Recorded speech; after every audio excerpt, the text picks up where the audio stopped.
அடி கொண்டு உலகை அளக்கும் அறத்தின் பொருளின் இன்பத்தின் தீரத்தினை பானுயர் சொல்வடி வில்வடி. 2000 ஆண்டுகளுக்கு முன்பே ஒரு தமிழன் கடல் கடந்து எகிப்திற்கு சென்றிருக்கிறான் என்றால் உங்களால் நம்ப முடிகிறதா?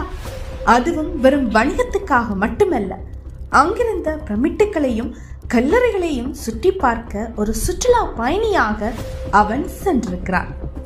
எகிப்தின் புகழ்பெற்ற மன்னர்களின் பள்ளத்தாக்கு பகுதியில் உள்ள கல்லறைகளில் ஒரு பெயர் 8 இடங்களில் செதுக்கப்பட்டுள்ளது.